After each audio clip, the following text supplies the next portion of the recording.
ಸ್ವಲ್ಪ ಗಲಾಟೆ ಮಾಡಬೇಡಿ. ಈ ಮೊನ್ನೆ ನಡೆದಿರುವಂಥದ್ದು ಪ್ರಕರಣ ಬಗ್ಗೆ ನಿಮಗೆ ಮಾಹಿತಿ ಇರುತ್ತೆ ಅಂತ ನಾನು ಭಾವಿಸ್ತೀನಿ. ಬೆಳಗ್ಗೆ ಇನ್ನು ಸ್ಟೇಷನ್ನಿಂದ ಅಂದರೆ ವೆಸ್ಟ್ ಬೆಂಗಾಲ್ ಟ್ರೈನಿಂದ ಬಂದಿರುವಂಥದ್ದು ಸಂದರ್ಭದಲ್ಲಿ ಪೊಲೀಸ್ ಇಲಾಖೆಗೆ ಮಾಹಿತಿ ಬಂದಿತ್ತು, ಇಲ್ಲಿ ಏನೋ ಒಂದು ಸಸ್ಪಿಷನ್ ಇದೆ ಅಂತ ಬನ್ನಿ ಅಂತ. ಅದಕ್ಕೆ ಹೋಗಿದ್ರು. ಪೊಲೀಸ್ ಇಲಾಖೆಯಿಂದನೇ ಅಲ್ಲಿ ಫ್ರಿಸ್ಕಿಂಗ್ ನಡೀತಾ ಇತ್ತು. ಮತ್ತು ಅಲ್ಲಿ ಇರ್ತಕ್ಕಂಥ ಏನು ಪ್ರವಾಸಿಗರ ಮೇಲೆ ಅವರೆಲ್ಲ ಆಧಾರು ಇತ್ಯಾದಿ ಅಂದರೆ ಅವರ ಗುರುತನ್ನು ಎಲ್ಲನೂ ಕೂಡ ಏನು ದಾಖಲೆಗಳಿದ್ದಾವೆ ಅದನ್ನು ಪರಿಶೀಲನೆ ಮಾಡುವಂಥದ್ದು ಪ್ರಕ್ರಿಯೆ ನಡೀತಾ ಇತ್ತು. ನಮ್ಮ ಅನೇಕ ಹಿಂದೂ ಸಂಘಟನೆಯ ಕಾರ್ಯಕರ್ತರು ಪ್ಲ್ಯಾಟ್ಫಾರ್ಮ್ ಟಿಕೆಟ್ ತೊಗೊಂಡು ಪ್ಲ್ಯಾಟ್ಫಾರ್ಮ್ ಮೇಲೆ ಬಂದಿರತಕ್ಕಂಥದ್ದು ಒಂದು ಸಂಗತಿ.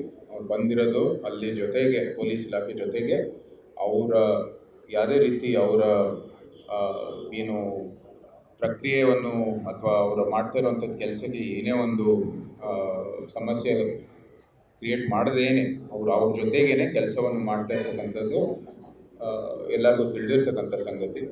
ಜೊತೆಗೆ ಅಂದರೆ ಅಕ್ರಮ ವಲಸಿಗಾರರು ಜೊತೆಗೆ ಯಾರು ಅಕ್ರಮವಾಗಿ ಒಂದು ಸಸ್ಪಿಷನ್ ಇತ್ತು ಅಂತ ಅವ್ರ ಜೊತೆಗೇ ಸ್ಟೇಷನ್ಗೆ ಹೋಗಿ ಅವ್ರ ಮೇಲೆ ಒಂದು ಏನು ಕ್ರಮ ತಗೋಬೇಕು ಅಂತ ಅವ್ರು ಒತ್ತಾಯಿಸುವಂಥದ್ದು ಕೆಲಸವನ್ನು ಮಾಡಿದ್ದಾರೆ.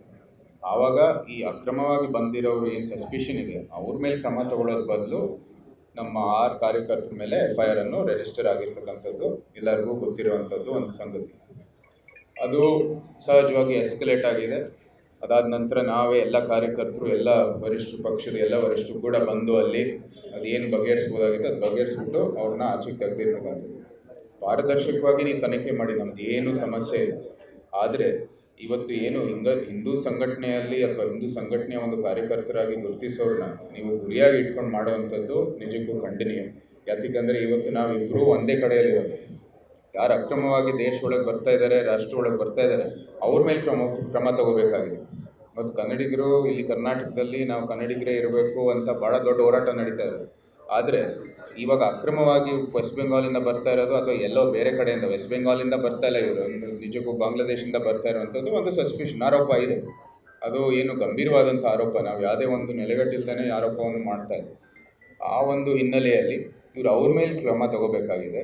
ಏನು ಸಂಘಟನೆಗಳು ನಿಮ್ಮ ಸಹಾಯಕ್ಕಾಗಿ ನಿಂತಿದ್ದಾವೆ ಅವರ ಒಂದು ಏನು ಸಹಾಯ ಇದೆ, ಒಂದು ನಿಮ್ಮ ಒಂದು ಹೋರಾಟ ತಕ್ಕ ಅವ್ರ ಕೆಲಸವನ್ನು ಮಾಡ್ತಾಯಿದ್ದಾರೆ, ಅವ್ರ ಮೇಲೆ ಕ್ರಮ ತಗೊಳ್ಳೋದು ಬದಲು ನೀವು ನಿಜವಾದಂಥ ಇವತ್ತು ಸಮಸ್ಯೆ ಕ್ರಿಯೇಟ್ ಮಾಡ್ತಾ ಇರೋ ಮೇಲೆ ಕ್ರಮ ತಗೊಳ್ಳಿ ಅಂತ ನಮ್ಮ ಒಂದು ಆಗ್ರಹ ಅಷ್ಟೇ.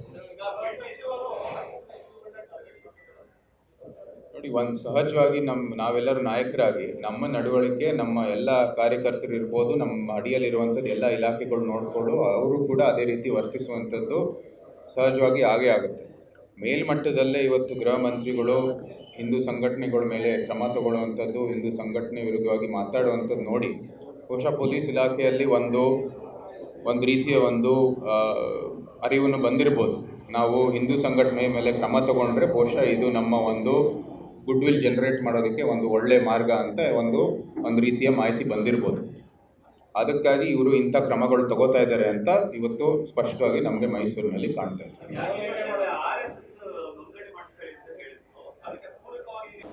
ನಾನು ಹೇಳ್ತೇನೆ, ನಮ್ಮ ನಾಯಕರ ನಡವಳಿಕೆ ನೋಡ್ಬಿಟ್ಟೆ ನಮ್ಮ ಕಾರ್ಯಕರ್ತರು ಕೂಡ ನಾವು ಕೆಲಸವನ್ನು ಮಾಡ್ತಾರೆ. ಅದೇ ರೀತಿ ನಮ್ಮ ಅಡಿಯಲ್ಲಿರುವಂಥದ್ದು ಮಂತ್ರಾಲಯಗಳು ನಮ್ಮ ನಾಯಕರು ನೋಡ್ಬಿಟ್ಟು ಅವ್ರು ಯಾವ ರೀತಿ ವರ್ತಿಸ್ತಾರೆ, ಏನು ನಿಲುವುಗಳು ತಗೊಳ್ತಾರೆ, ಅದಕ್ಕೆ ತಕ್ಕ ಅವರು ಕೂಡ ಹೋರಾಟವನ್ನು ಮಾಡ್ತಾರೆ. ಇವತ್ತು ನಾಯಕತ್ವನೇ ಹಿಂದೂ ಒಂದು ಸಂಘಟನೆಗಳು ಒಂದು ಗುರಿ ಇಟ್ಕೊಂಡು ಕೆಲಸ ಮಾಡ್ತಾ ಇರುವಾಗ ಸಹಜವಾಗಿ ಇಡೀ ಇಲಾಖೆನೇ ಕೂಡ ಅವರ ದೃಷ್ಟಿ ಆ ಕಡೆಗೆ ಹೋಗುತ್ತೆ. ಸೊ ಇಂಥ ಒಂದು ನಿಲುವು, ಇಂಥ ಒಂದು ಬೆಳವಣಿಗೆ ಅತ್ಯಂತ ಖಂಡನೀಯವಾದದ್ದು. ಯಾಕೆಂದರೆ ನಾವಿಬ್ಬರೂ ಒಂದೇ ಕಡೆ ಇರೋರು. ನಾವು ನಮ್ಮ ಗಡಿಯ ರಕ್ಷಣೆ ಮಾಡಬೇಕಾಗಿದೆ, ನಮ್ಮ ದೇಶವನ್ನು ರಕ್ಷಣೆ ಮಾಡೋದ್ರಲ್ಲಿ ನಾವಿಬ್ಬರೂ ಒಂದೇ ಕಡೆಯಲ್ಲಿದ್ದೀವಿ. ಆದರೆ ಇವತ್ತು ಏನು ಅಕ್ರಮವಾಗಿ ಬರ್ತಾ ಇದ್ದಾರೆ, ಸಹಜವಾಗಿ ಈ ಸಮಾಜವನ್ನು ಒಡೆಯೋದಕ್ಕೆ ಒಂದು ಏನು ಗುರಿ ಇಟ್ಟಿದ್ದಾರೆ ಅದರಲ್ಲಿ ಯಶಸ್ವಿ ಆಗ್ತಾ ಇದ್ದಾರೆ ಇಂಥ ನಿಲುವುಗಳ ಮೂಲಕ. ಇಲಾಖೆಗೆ ಏನು ಕಾನೂನು ಸುವ್ಯವಸ್ಥೆ ರೈಲ್ವೆ ಇಲಾಖೆಗೆ ಬರಬೇಕು. ಟಿಕೆಟ್ ತಗೊಂಡಿಲ್ಲ. ಪ್ರಜಾಪ್ರಭುತ್ವದ ವ್ಯವಸ್ಥೆಯಲ್ಲಿ ರೈಲ್ವೆ ಇಲಾಖೆಗೆ ಕಾನೂನು ಮತ್ತು ಸುವ್ಯವಸ್ಥೆ ಬರೋದಿಲ್ಲ. ಕಾನೂನು ಮತ್ತು ಸುವ್ಯವಸ್ಥೆ ಪೊಲೀಸ್ ಇಲಾಖೆಗೆ ಆಂತರಿಕವಾಗಿ, ನಂತರ ಗಡಿ ಭಾಗದಲ್ಲಿ ಸೇನೆಗೆ ಬರುವಂಥದ್ದು ಅದು ನಮ್ಮ ವ್ಯವಸ್ಥೆ. ಮತ್ತು ಕಾನೂನು ಸುವ್ಯವಸ್ಥೆ ಅಡಿಯಲ್ಲೇ ಇಂಥ ಅಕ್ರಮ ವಲಸಿಗರಿಗೆ ಅವ್ರನ್ನ ಪರಿಶೀಲನೆ ಮಾಡುವಂಥದ್ದು ಒಂದು ಏನು ಕರ್ತವ್ಯ ಇದೆ, ಹೊಣೆ ಇದೆ, ಅದು ಕಾನೂನು ಮತ್ತು ಸುವ್ಯವಸ್ಥೆಯ ಕರ್ತವ್ಯ. ರೈಲ್ವೆ ಇಲಾಖೆ ಕರ್ತವ್ಯ ಅಲ್ಲ ಅದು. ರೈಲ್ವೆ ಇಲಾಖೆ ಇಂಥ ಒಂದು ಆರೋಪ ಬಂದರೆ, ಇಂಥ ಒಂದು ಸಸ್ಪಿಷನ್ ಇದ್ದರೆ ಕಾನೂನು ಮತ್ತು ಸುವ್ಯವಸ್ಥೆನ ಕರೆದು ಅವ್ರಿಗೆ ಕೇಸನ್ನು ಹ್ಯಾಂಡ್ ಓವರ್ ಮಾಡಬೇಕಾಗಿದೆ, ಅಥವಾ ಅವರ ಆರೋಪವನ್ನು ಅವ್ರಿಗೆ ಮಂಡಿಸೋ ಮೂಲಕ ಅವರು ಕ್ರಮ ತಗೋಬೇಕಾಗಿದೆ. ಟಿಕೆಟೇ ತಗೊಳ್ಳದೆ ಬಂದಿದ್ದಾರೆ ಸರ್. ಟಿಕೆಟೇ ತಗೊಂಡಿಲ್ಲ, ಫೈನ್ ಕಟ್ಬಿಟ್ಟು ಬಂದಿರೋದು. ಯಾರು ಅವ್ರು ಬಂದಿರೋರು ಸರ್. ಈಗ ಆರೋಪಗಳು ಬಂದಿರೋದು ಏನು, ಇವ್ರು ಫೈನ್ ಹಾಕ್ಬಿಟ್ಟು ಬಂದಿದ್ದಾರೆ ಅಂತ, ಟಿಕೆಟ್ಗಳು ತಗೊಂಡೇ ಇಲ್ಲ ಅಂತ.